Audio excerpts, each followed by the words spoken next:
Ash, welcome to the Democratizing SEO podcast. How are you doing today? Hi, Austin. Thank you very much for inviting me. I'm doing well. Thank you for being on. I have a topic in mind which I'm calling "Why do you deserve organic traffic from Google?" And it was inspired by a number of talks I've seen from you, and I think you'll be an excellent person to speak with on this topic. As I like to do with all my SEO guests, I like to ask them how they became an SEO in the first place. So, with that said, how did you venture into becoming an SEO professional? I became an SEO professionally by accident. And the background to that is I used to work for Macromedia, which was acquired by Adobe Software. And I was their CRM manager in Asia Pacific. And we had a fantastic lead generation campaign that I took part in. And it was so successful that we generated leads worth, I think, $8 million. Now, we were the software manufacturer, therefore, the leads were not for us, but we would give leads to resellers. And because it was such a successful campaign, I was really on top of the world. And then suddenly, uh, we all got laid off, the entire Melbourne office, which was the headquarters of Asia Pacific, because the company decided to relocate the headquarters to Singapore, didn't want to move all of us, so they restructured, as they say, and they didn't restructure me. So I was thinking, what can I do next? And because I was still elated with this success of this campaign, I said, right, I'll become a consultant. And I created my CRM 911 website, which still exists, doesn't do any, it has never done any CRM consulting because I'd been learning SEO without necessarily knowing the term SEO. I've been building websites right from day one, like 1995 onwards. I'd built websites for his microcomputer products. They used to make modems. They were like the um, inventors of the domestic home modems. Dennis Hayes is quite well known. And I work for the Australian arm of that company. And I built websites for their Asia Pacific offices. So I've been dabbling with HTML right from the beginning. Right. And I also built websites for my computer user group. I was extremely active in the user group community for more years than I remember. I would say about 30 years. Hmm. And then came Macromedia, and then suddenly nothing. So I built this website, optimized it for the term CRM consultant. And for a good 10 years, it was number one globally for that term. Wow. And it didn't deserve. Um, you started the call by saying, why does your website deserve to be found? Well, that website didn't deserve to be found. And Google made sure that it wasn't found because once it tightened up its own algorithms, it said, hang on, there is no way to contact this person who says he's a CRM consultant because um, I I had a day job by then, and um, what I realized is that I was really good at SEO, and I mentioned it to an American. I was in some online group for product managers, and I was just telling him that I did this optimization and I'm number one. So he told his client, which is now a listed company. Back then it was a privately owned company called Ring Central. They are like in America, they are well known for many things, mostly custom 800 numbers. But back then they were known for putting a CD or a DVD inside every HP laptop that was sold for sending, I think, fax or something like that. And they said, "Oh, can you optimize our website?" I said, "Yeah, sure." And I did that. And then they said, "Can you look after our PPC, pay-per-click?" And I said, "Look, I'm a CRM consultant, really. And I've never done PPC, so I don't think I'm the right person to ask." They said, "Look, here's the login. Just have a look, and I think you'll get the hang of it." And I did, and I lasted with that company for 2.5 years. So that really started me in the SEO industry. Then I worked for an agency. So I ran an agency within a larger company, which was a big domain name registrar back then, called Melbourne IT. I'm not sure if it exists anymore or it was acquired by someone. I haven't kept up with it. But at the time, it was the biggest domain name company in Australia because it was blessed by Melbourne Uni by making it the only company that could sell .com.au domains. So it had every business in the country. Therefore, it was very easy to sell them websites. And then they said, "Would you like some SEO with that?" And so I ran a little team, which eventually grew. But I started with one tech person, one SEO, and me, the manager. So basically 3 or 4 people. And eventually we had about 800 customers, which was a big number back then. And they were small customers. So that's really, and then ever since then, I've been doing nothing but SEO, or mostly SEO. So that's my journey in a nutshell. Why do you think or what is it about SEO that made you stick with it? You mentioned CRM and also PPC, but what is it about SEO that made you stick with it? Okay, so I'm 70 now. So if you can imagine, I was in my 40s. I'm pretty sure I was like 48 when I started SEO. And it is my 4th career. I started as an accountant, then I was in the Royal Australian Air Force, then I was a product manager in marketing, and a bit of CRM towards the end. And then my 4th career is in SEO, started at the age of 48. I'd already achieved titles like country manager, CEO, and I'm not the kind of person who looks for titles. I like for job satisfaction. And I've realized that SEO really suited my interests, my enthusiasm. I've been a very technical marketer because I've done computer science at university. Never worked as a programmer, but in theory, I could have taken up a programming job, but I never did. Therefore, I was always the nerdy, technical marketer. And my other background is ham radio, so I've been electronically technical as well. And somehow all these skills have come out of a melting pot, which included building my very first computer, a Z80-based computer back in the 80s.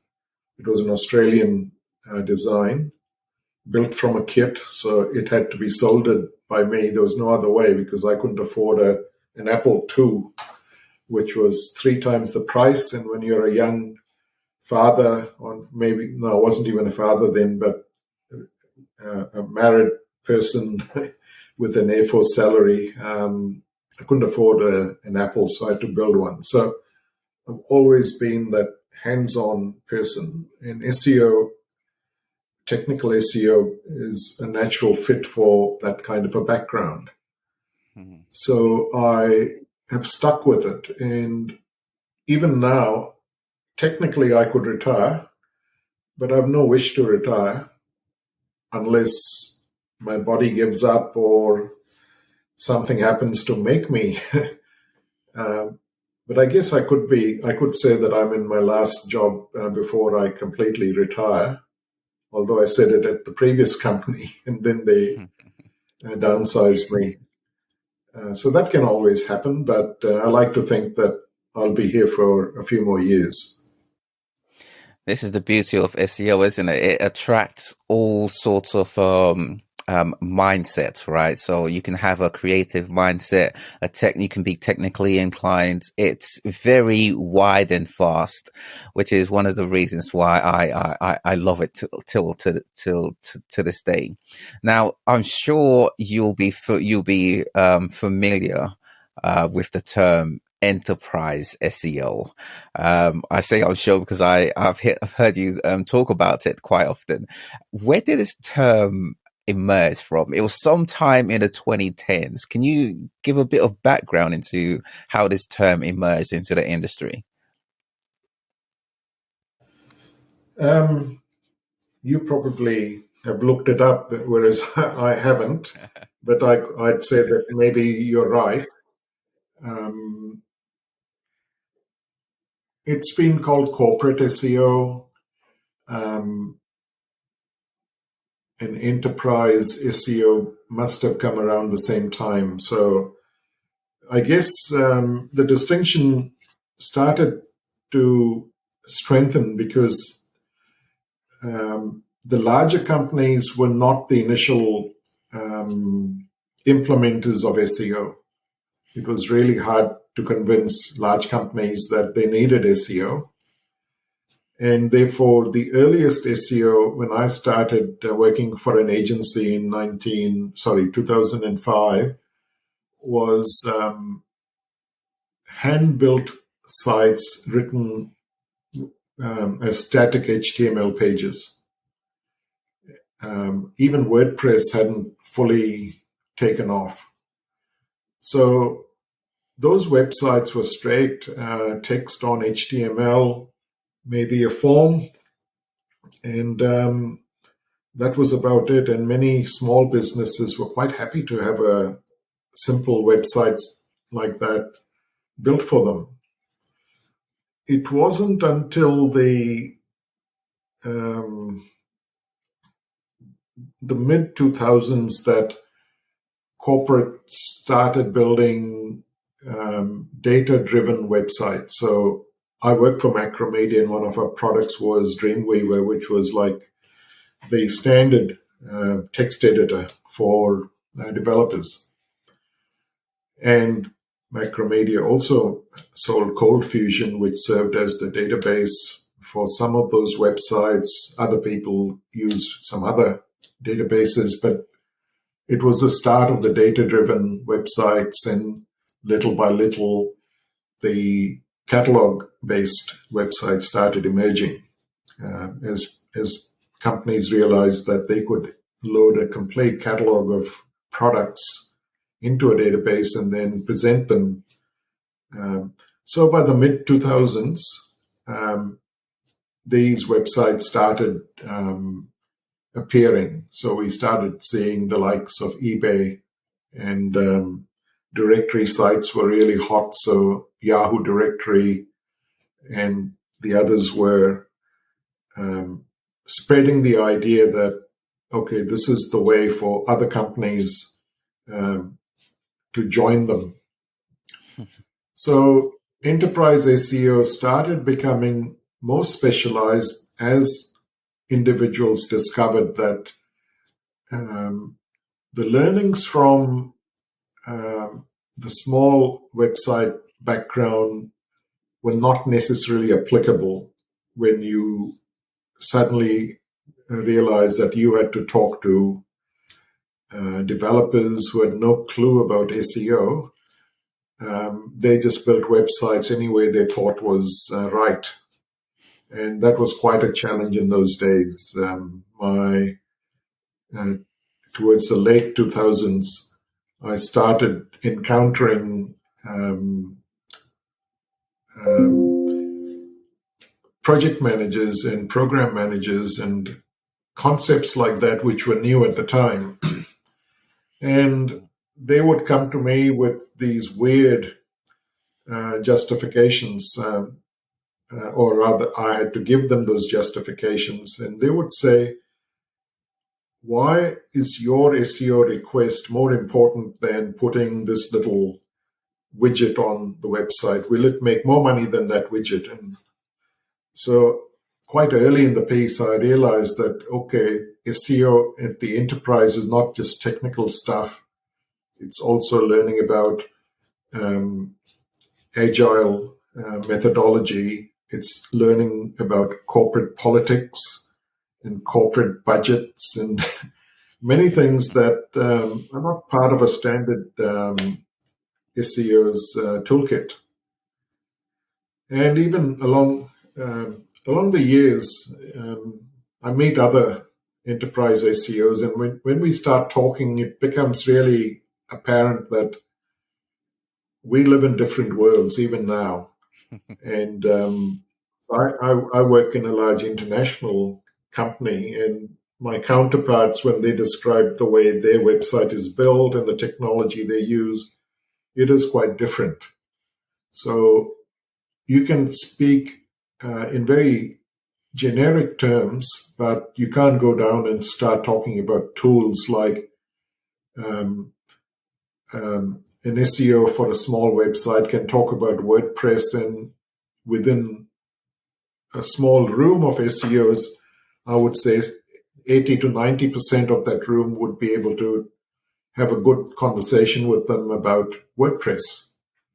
Now, I can't really have a great conversation about WordPress, which we happen to use, but we use it entirely for text input. It's not the platform for presenting on the website. It's simply a nice, handy Gutenberg editor.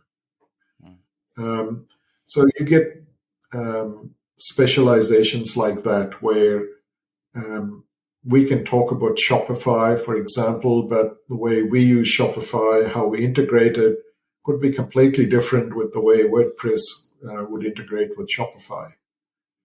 So a lot of the techniques have to, they're not easily translatable, even at the enterprise SEO level with other companies. So with the term, when I think of enterprise, I think of a ship, a large ship. If I were to use an analogy, it can get you further, but it takes longer to turn. Whereas non-enterprise, if you like, non-enterprise SEO is more of a boat, a speedboat, maybe. It can get you where you want to get to quicker, but you can't go very far with it. Is there a way that you define or determine if a site or a business is at an enterprise SEO level? Yes. When I started, when I left the Air Force, my first job was with a large American computer manufacturer called Unisys. And I'm not sure if they make large computers anymore, but in those days they were found in large corporations, big mainframes and smaller mini computers and so on. Now, they used a waterfall methodology for their software development. And those were very formalized processes where you had to write, I'm forgetting the terminology, but you had to write a big document that define your proposed software at a high level. And then when you got approval, then you had to expand it at a functional level, so like a functional specs. And that was good enough for the developers to start coding. And it was a very serialized process. And much later, around the 2010 mark, I encountered this new agile methodology using the Scrum techniques. So ever since that, I've always worked in agile. I find that a much quicker way of doing things. So, for example, and every company has implemented it differently. So you will find I currently work in a very optimized situation that I wish I had in previous jobs. I'm attached to a part of the business that does most of the content writing. And our little squad of about 10 people is made up of specialists from different parts of the company. So we have someone from QA, someone or several people who are developers. We have an iOS developer, an Android developer, a desktop developer, and we have an added complication of having a separate mobile code base as well. And that's changing in the future. And there is a Scrum Master and a product manager, plus me as the SEO. I've not been in such a mix before. Previously, I was the SEO manager. I had 5 people reporting to me, and we just sat in our little huddle, and we communicated with other teams, and we would write requests to get things done. And then sometimes we discovered that someone else had placed a higher priority, or they'd gone to the manager and they were ahead of us suddenly, and we were put on the back burner again. So it really depends on how the large company has implemented its development methodology. Therefore, I don't necessarily feel today that things are slowed down. Yes, it's a big ship.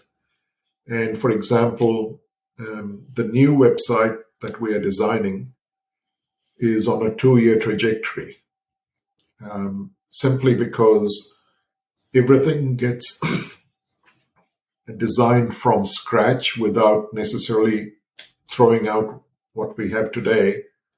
But there is this ongoing process of developing small components, getting a proof of concept, and then finding a smaller brand to test it on. But once that is done, we can suddenly say, right, this is great. We can now roll it out to all the brands. So like a dozen different brands can run with the new design. So individually, a lot of these processes are getting coded very rapidly. And almost every 2 weeks, we have internal showcases where we can show the rest of the company what each team has been working on. And so I'm pleased that I'm in a company that's got a great application of coding practices and development practices. I can't speak for other companies because I don't know how they operate, but I've been in, I don't know, 5 or 6 large companies since I was in the SEO game. And each of them was worse than the next one. So luckily for me, or maybe it's happening everywhere at the same time, but my journey, maybe if I went back to my first company 20 years ago, maybe they're working efficiently today because they all go out and read the same books and they go to the same conferences and they're learning. So I don't want to suggest that other companies are rubbish, but I've felt that websites today are getting coded far more efficiently than they used to be. And SEO is now an it's part of the conversation. There was a time when we used to get excited when we heard someone else, like a senior person, say the word SEO. Oh, they know about SEO. Now it's a given. So now we'd be surprised if someone has not heard about SEO. Hmm. I find that some business leaders, they now are aware of SEO, but the way they sort of think of SEO is perhaps a little outdated. So they think of it in terms of keywords, rankings, and links. And of course, this is very much changing even quicker nowadays that we have AI in search. What do you think of the way some business leaders think of SEO? Is it a case of they are thinking of SEO is outdated, or do you think they're quite up to date with the latest in SEO? My assessment of senior management is that many of them check the box that SEO is being looked after by someone in the company, and beyond that, they don't really want to know any more details about it. They certainly hear about SEO because in weekly reporting, they get to see what traffic or what conversions came through the various channels, and one of those channels is organic search. So they have these weekly reminders that SEO exists. However, as I will be saying in my third book, all my three books, I've only published one, but there are two more on the boil. But the third one is entirely aimed at the C-suite. And I want to tell them that they need to place the SEO responsibility at a higher level, even a C-suite position if the company is large enough. That would be fantastic if it happens. But and the reason why I say it is I've been in companies where SEO brought in 60% of revenue. That's the highest I've seen in the dozen or so companies I've been working for or consulted to, and as little as, say, 30%. And in the same companies, pay-per-click advertising sometimes brought in a lot less than SEO. However, they would spend millions on PPC advertising. And I'd be struggling to get approval to buy a $1,000 tool. And there was no one interested in me saying that, hang on, but we bring in all this revenue. Why can't I get as much as the marketing department's getting? Because in Australia, almost every SEO, enterprise SEO role that I've seen or been in is not part of marketing. I know the Americans talk about SEO in the same breath as marketing, but in Australia, SEO seems to be part of product. So if it's a bank, then the bank might have a so-called online banking division, which is not marketing. Marketing will help them. The marketing also helps the offline banking, namely the bricks and mortars branches. However, SEO in every company I've been in is not part of marketing, which I'm indifferent to that because I don't have any strong views. But I do know that if I were part of marketing, I would get some of those millions of dollars. And as you can appreciate, SEO doesn't need millions of dollars. That's the whole point about it. Even if you gave it $1 million, that's more than I've seen for a long time. So, and I should sort of clarify that I did work in a company before my time. They were paying, I was told, $1 million a month for SEO. I can't believe that, but the person had no reason to lie to me. So So you can get what you ask for, and some companies will sign $1 million a month contract, but very few companies, I would say. So SEO does need more attention from senior management, and the reason why I say that is, apart from the revenue, if they had a champion sitting in the C-suite, the champion would hear about things, the corporate direction and other things, much earlier. Whereas I've been in some places where someone has not just talked about a website, they've gone and built it. They've gone to some agency, they've gone and built the website before I even discover that it exists. So, and that's the worst kind of situation.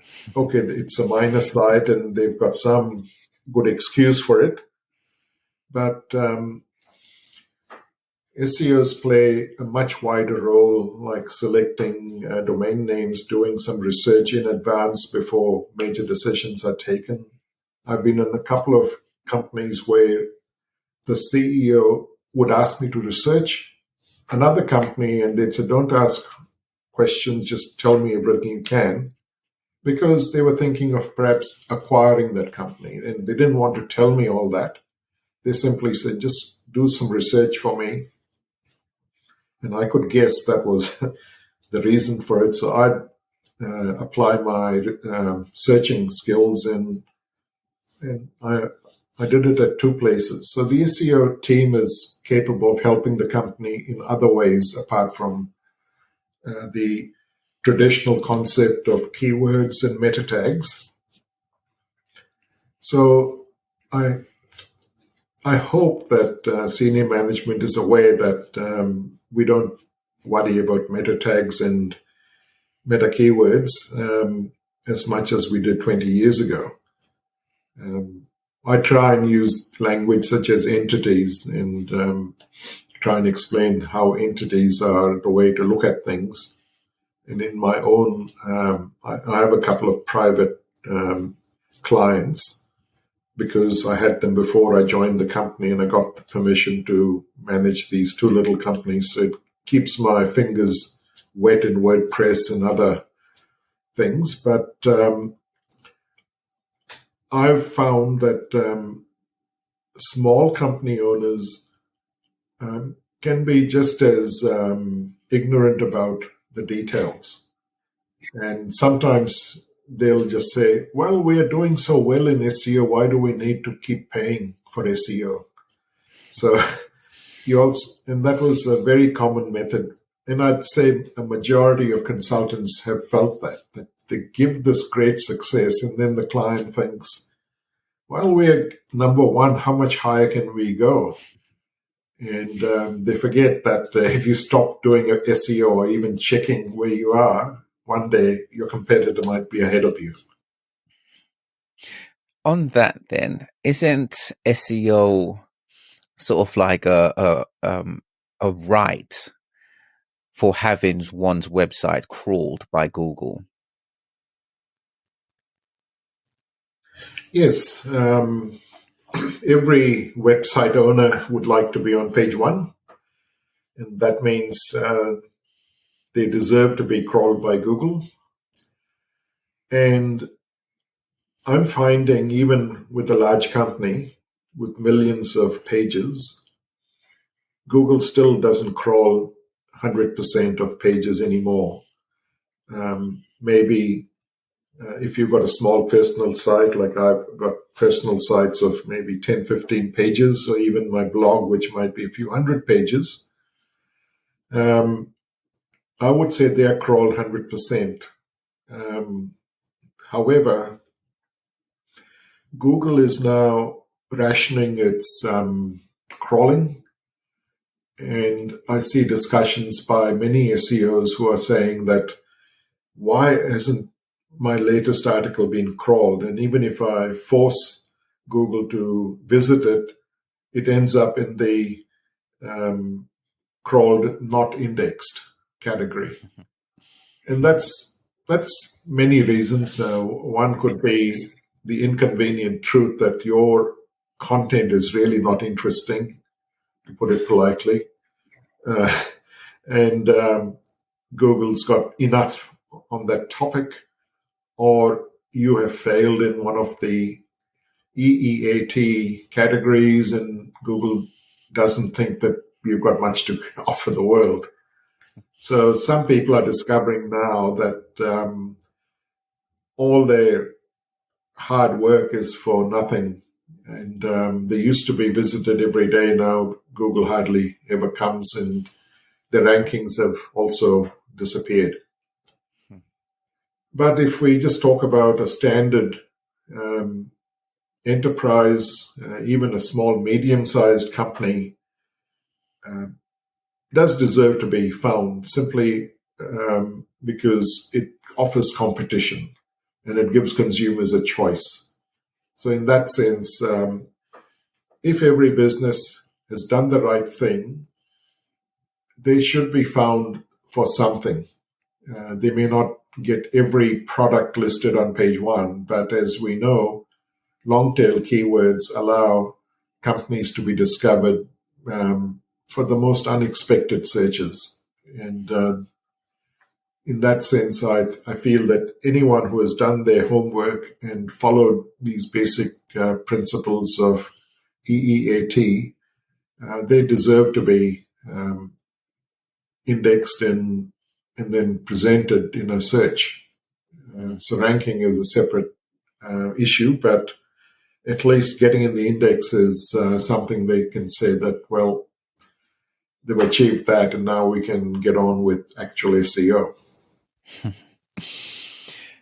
Now, as you know, SEO is very complex, right? And when I think of business leaders sort of like understanding SEO or getting their minds around it, I can understand why it's a turnoff for them, because it's so wide and vast that it's not really an area that they feel they want to delve into. And a lot of the SEO training within the industry is very much focused on SEOs or prospect SEOs. Yet, as in, what I mean by that is they delve into the details of things, right? What level of awareness would you say a business leader needs to acquire for SEO in order to make decisions that will be beneficial for SEO, for their SEO?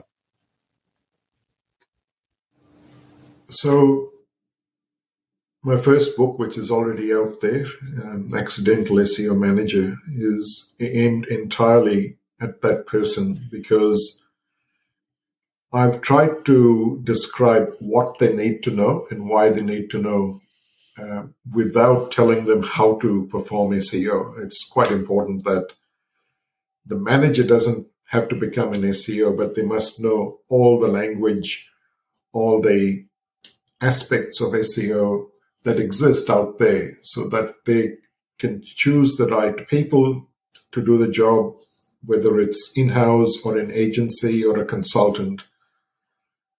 My reason for writing the first book was to educate managers who were accidental SEO managers. In many large companies, the manager has never done SEO before. They've got other responsibilities, and the SEO is like an orphan child that's been just allocated to them by their manager. And they're probably wondering, now, what do I do with this SEO? I know nothing about it. I just say yes to everything, or I say no to everything. Maybe I need to ask them a few questions. So I encourage SEOs to educate their own managers about why they need that support and how their work can make the manager look better. And usually in a sales culture, the manager would like to feel that his or her team is bringing in a good share of the revenue. And I encourage SEOs to speak that language of revenue, because senior management listens when you start talking about leads or conversions, or pounds or dollars. if you continue to use that language, you will get attention.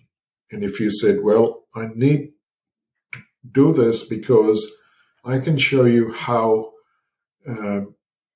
revenue will rise by X%. And recently, a few months ago, I spoke at the PubCon conference. And my topic included an actual calculation that I had to make at a previous company. And my manager came to me one day and said, I've been asked this awkward question, how much more revenue will we get if we perform this SEO task? So it's the second time I've been asked that question, but it hadn't been asked in that particular way before. And I use these ranking studies that have been done over several years by different people. In these studies, these companies concluded that the number one position in Google, in a Google SERP, gets around 33%. That's the highest figure I've seen some years ago when the Google SERP was simply the 10 blue links on the page. This is before the so-called universal search appeared, and today it's a dog's breakfast. Your SERP may look different to my SERP, but the principle still exists. So today you will get more complex studies done that will say, well, if your SERP is of this kind and it's got a mix of news and videos and other results on the page, the number one organic result might get 8%. So that numbers drop severely because people are now clicking the ads at the top before they even discover the first organic result further down. So you can give a qualified answer today and say, okay, if we are number 3 today in this complex SERP and we're getting 2% of clicks, if we go up to the number 1 position and get 6 or 8% of the clicks, and that's the best we can hope for, then it's an improvement of X%. And I do a calculation that says, if our monthly organic revenue, based on the number of visits that we get, results in online conversions to the value of so many pounds or dollars, then every visit is worth X, which could be a small number, because a large company will get like 1 million visitors a month or more.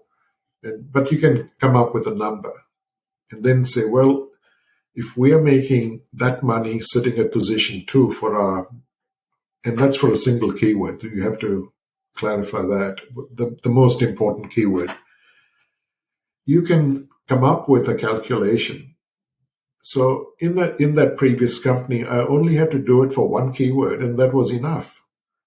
The fact that senior management saw that I had done a calculation, it made sense, and we got approval. So I presented this formula and the spreadsheet at that conference. So I definitely encourage SEOs to be aware of this, get these numbers in advance. Don't wait till someone asks you and then you appear to be scrambling for this information. Start asking. Even in my current company, I was asked from a different angle. They wanted to know every page view. What is the cost of every page view? Because large companies use these CDNs like Amazon Web Services, and their cost can scale up if the website gets so busy that a full instance of your website has to be spawned, and suddenly you're at the next pricing tier and you're spending hundreds of thousands of dollars a month just on your web services. So I really appreciated the question because they were saying, well, if the person's making a selection and every time they click something before arriving at the final selection, we are refreshing the page. What's the cost of that refresh? I thought, well, okay. Um, I could say where they were coming from. Yes, they were trying to be more efficient. And I love co-workers who are thinking about efficiency. Um, there's another type of designer or developer who just wouldn't worry about anything other than their own code. But here's a person who was conscious of that. And I said, okay, I got the numbers. And the figure was like the third decimal part of 1 cent. So you needed a lot of them to even come at the price of 1 cent. But in the application they were describing, you could have, say, 10 refreshes of the page before the user was satisfied that they had achieved something. And therefore, you might end up spending 1 cent in that whole exercise. And if there's any way to halve that, even half a cent, when you're talking about millions of visitors every month, it does add up. So it's good. It's good practice for the SEO to start asking questions about revenue. And sometimes I appreciate that senior management is very reluctant to share certain figures. They can present figures to the shareholders at a much a rounded figure that doesn't go into these details, but they may not appreciate this knowledge going out and leaking to their competitors. So I have had situations where managers asked me to walk around to their laptop and say, I didn't show you this, but this is the figure. So sometimes they have to do that because of corporate confidentiality. But the more an SEO gets to be familiar with revenue, they will get a better buy-in from their senior management. Now, I'm sure you're very much aware of how isolated SEO was in the early days. And now I think we're a lot more collaborative, and other departments are collaborating with us. Describe what it feels like to you personally when other departments, whether operationally or even business leaders, get SEO and they buy into SEO. How does that feel? It's very satisfying because we've finally been accepted as an essential part of the business. There might be other similar jobs in the company that had to fight for recognition, and perhaps QA, quality assurance, could be one of them. We're lucky that we have a small silo of QA people who have been allocated to different product groups. There's only one SEO in my current company, but we have an agency that supplies additional people. And the way you structure your company can make all the difference. So if you structure it in a way that other teams can lend someone to you, even if it is 1 day a week. For example, I was at a bank where someone from marketing came and sat with us 1 day a week. A developer would come and sit with us 1 day a week. And that's because those companies were structured differently. Whereas, as I said earlier, I'm lucky that I'm part of a structure which is a Scrum squad, where we have a mix of these people meeting every single day. We sit together physically when we are in the office. As you can appreciate now, after COVID, we're lucky that the company allows us to choose whether we want to work in the office 5 days a week, 3 days a week, or not at all. And I'm in that not at all category, but because of these conferencing technologies that we have, and our company largely uses Zoom, you see everyone in front of you, and you see their families in the background sometimes, and it has allowed us to communicate with other teams as well. We can bring in other people into the conversation right in the middle of a call because we are connected with Slack, which is the tool we use. And sometimes these people are in different countries.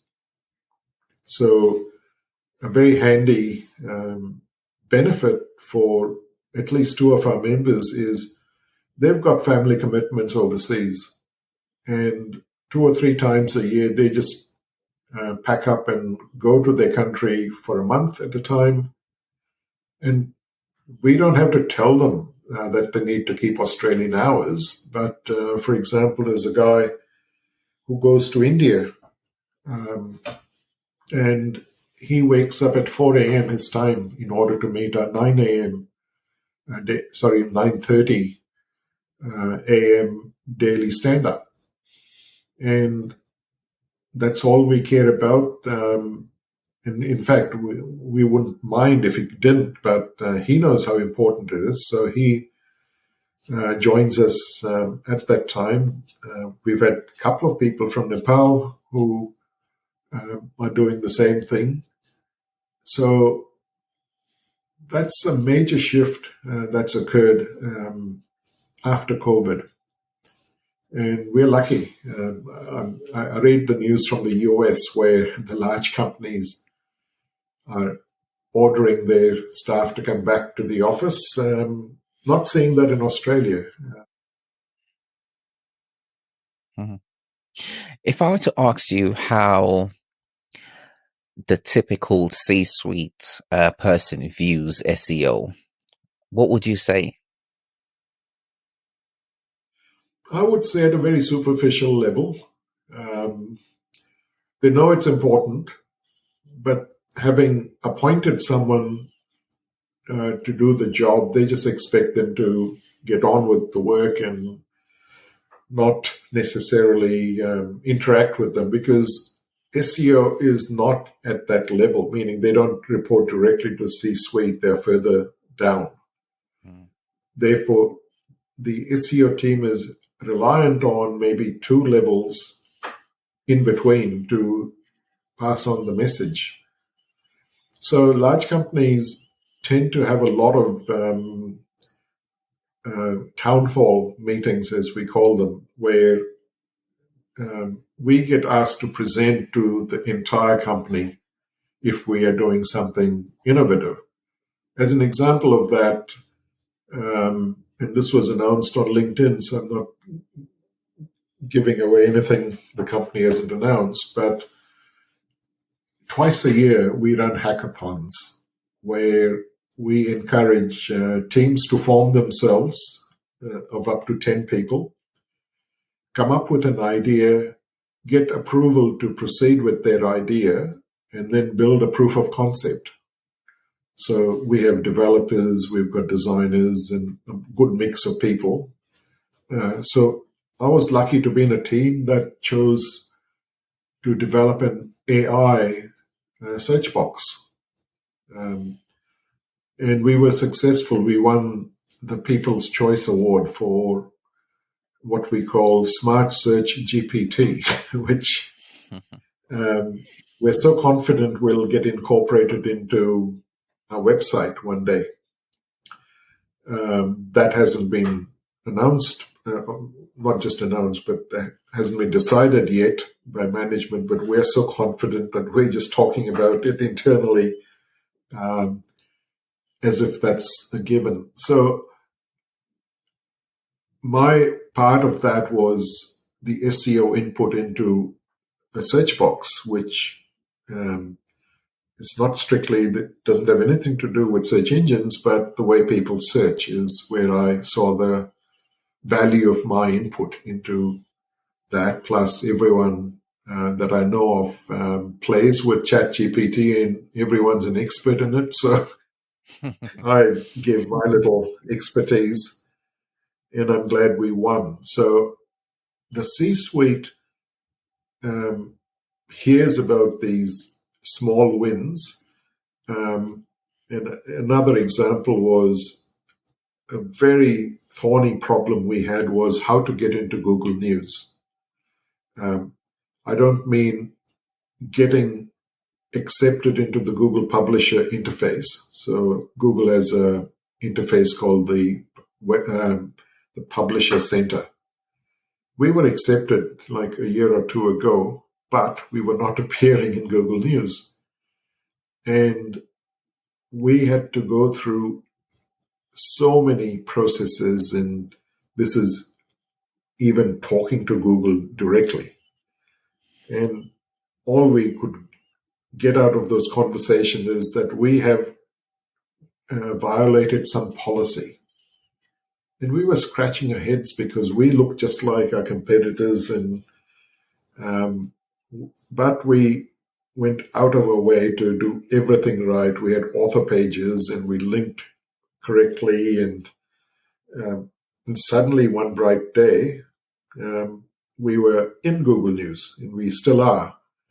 So this was big news within the company. To some other company, this is nothing. I mean, we've got other brands that are in Google News. It was just this particular brand that wasn't getting in. So this was announced to the whole company again. SEO this time was the only topic of conversations, and we got a lot of kudos in emails and Slack channels and in the town hall. So I encourage SEOs to pass on these wins to their manager, because then it goes up into someone's report that ends up at a C-suite level. So if you can get into a cadence of putting in an SEO report, and a good example of that would be share of voice, which is an SEO share of voice. It's a term used by marketers for advertising, but SEOs can borrow that expression to show how competitors are doing compared to us. And we're lucky that we are doing better than the competitors, because I happen to work for a leading household name brand, and the competitors are much smaller competitors. So SEO wise, we're doing better than them. And that gives management another reminder that SEO is doing something and we're better than the competition. So that's another way of remaining in their attention. Mm-hmm. SEO tends to be regarded as a reactive channel by default. Something happens to one's website and then they react to it to either get back the traffic they once had and lost, or to improve traffic. It's rare, although it's becoming more, I'm seeing it occur more often, that businesses focus on being proactive with their SEO. It's almost as though there is a switch from regarding SEO as a right, organic traffic rather, as a right, to working on actively improving one's visibility on Google. If organic traffic is not a right, what should businesses be doing to ensure that they deserve the traffic that they receive from the organic channel? I often talk about startups and their reluctance to use SEO, and I'm fortunate to have had classmates who started small but reasonably sized companies that were in the American NASDAQ.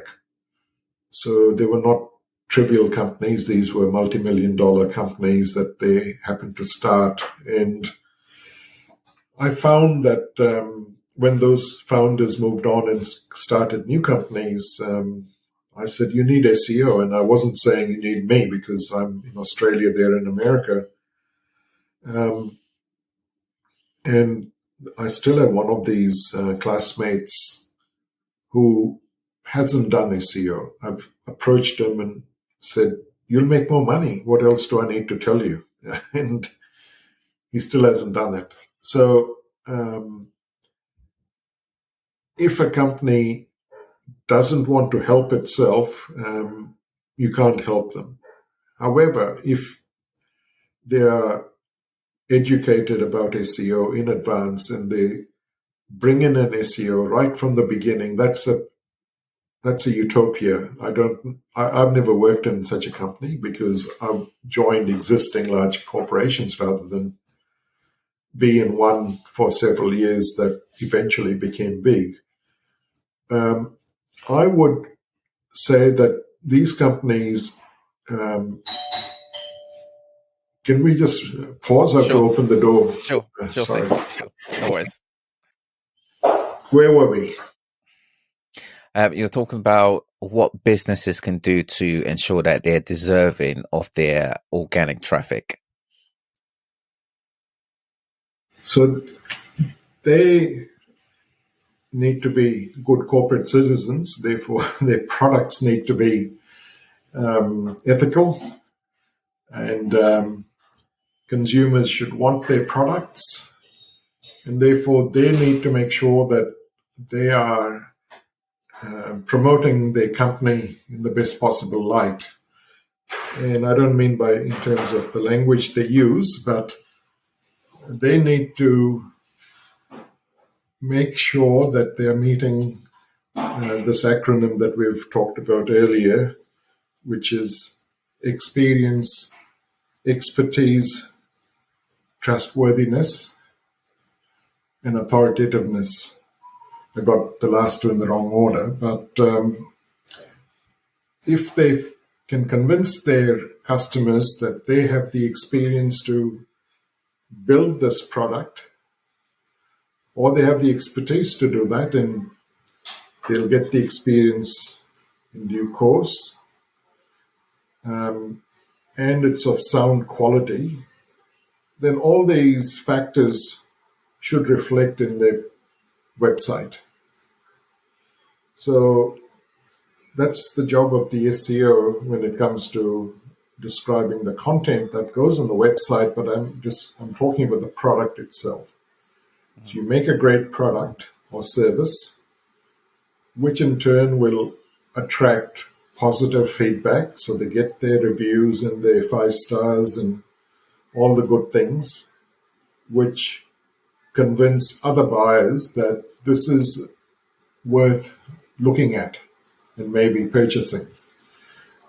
So if this company can do a great job at being a great company, and then the SEO does the right thing by making sure that the website is search engine friendly, then it all comes together.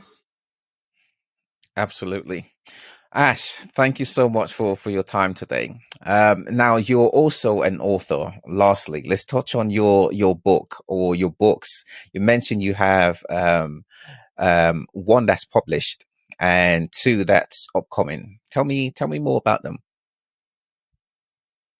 Okay, so this is my 6th book because I wrote some books long ago. First 4 were about an Australian computer. One after that was about radio and TV reception because my hobby at the time was radio reception. It's called radio DXing, and it's a listening hobby. It's not ham radio. And then many decades passed, and then I got into SEO in the corporate world, and I felt a need for a kind of book that no one's written before. Now, that's not strictly correct because I've discovered perhaps 3 other books that attempted to talk to management, but I feel that they haven't. Now, with that background, I said, I want to write one book. And I went to a, what are they called? Literary agent in America. And to cut a long story short, he said to me that if you write a book about SEO, your audience is not even going to touch it because senior management will not pick up a book on SEO at a bookshop. So he advised me to break it down into 2 books, and I broke it into 3 books because I wanted the first one to be so user-friendly for the manager that I left out some of the more technical concepts for book number 2. So the first book is called The Accidental SEO Manager. It's sold mainly through Amazon. It might be sold through some bookshops, but mainly through Amazon. And it's fairly easy to find. It's called Accidental SEO Manager.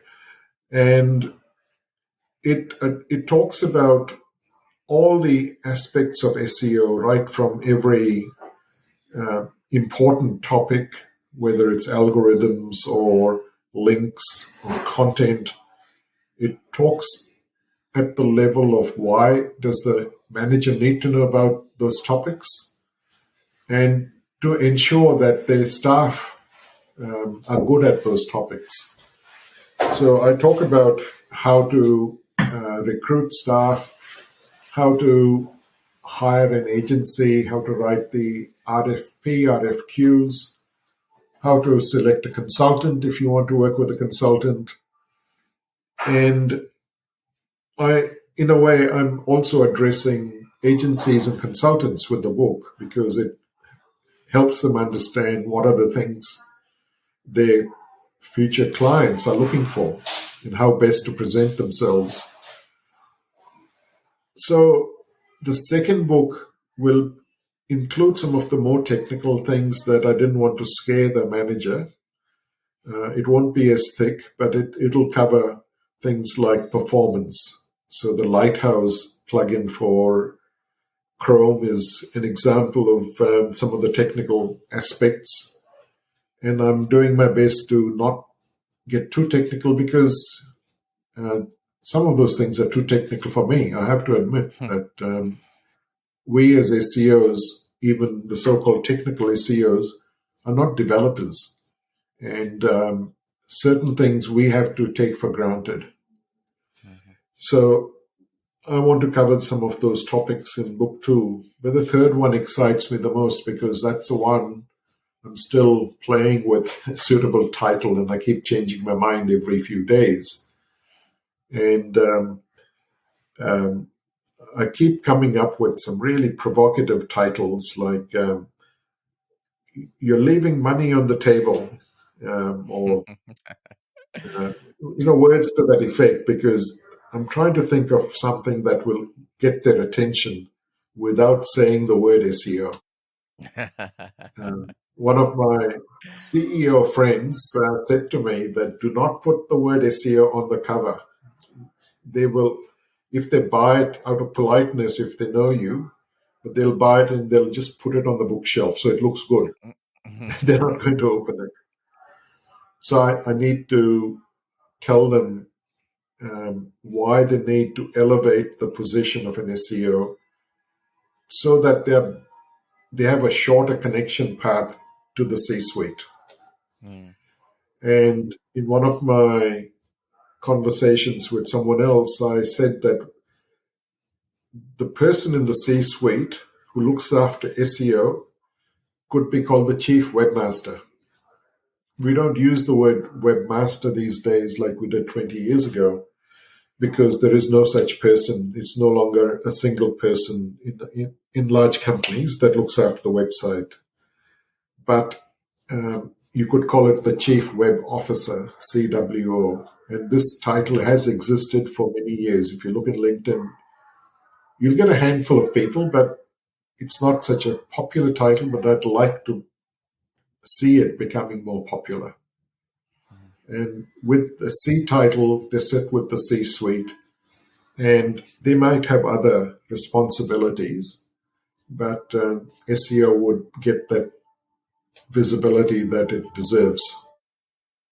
Yeah, that's a fantastic idea. I love it. Ash, thank you so much for your time today. You're very wise. You have so many wisdom to pass on to SEOs and non-SEOs alike. Want to thank you so much for your time. Where can people find you online? If you search for my name, they will find me. There's all good SEOs.